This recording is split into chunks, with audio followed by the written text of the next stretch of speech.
सोलापुरात गुरुपौर्णिमेनिमित्त श्री दिगंबर मुनीनाथ भजनी मंडळाच्या वतीने विविध धार्मिक, सामाजिक, सांस्कृतिक आणि आध्यात्मिक कार्यक्रमाचे आयोजन करण्यात आले आहे। 29 जुलै रोजी विजयनगर येथे दिवसभर गुरुपूजन, भजन, कीर्तन आणि महाप्रसादाचा कार्यक्रम होणार असून भाविकांना उपस्थित राहण्याचे आवाहन करण्यात आले आहे। श्री दिगंबर मुनीनाथ भजनी मंडळाच्या वतीने गुरुपौर्णिमेनिमित्त 29 जुलै रोजी विजयनगर येथे विष्णुकारंपुरी महाराज यांच्या निवासस्थानी सकाळी 7 ते रात्री 10 वाजेपर्यंत विविध धार्मिक कार्यक्रमाचे आयोजन करण्यात आले आहे।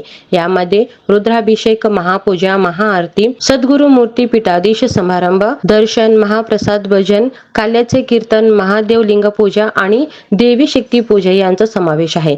गुरुभक्तांनी मोठ्या संख्येने उपस्थित राहून गुरुदर्शन, कीर्तन व महाप्रसादाचा लाभ घ्यावा असे आवाहन मंडळाचे अध्यक्ष विष्णुकारंपुरी महाराज यांनी केले आहे।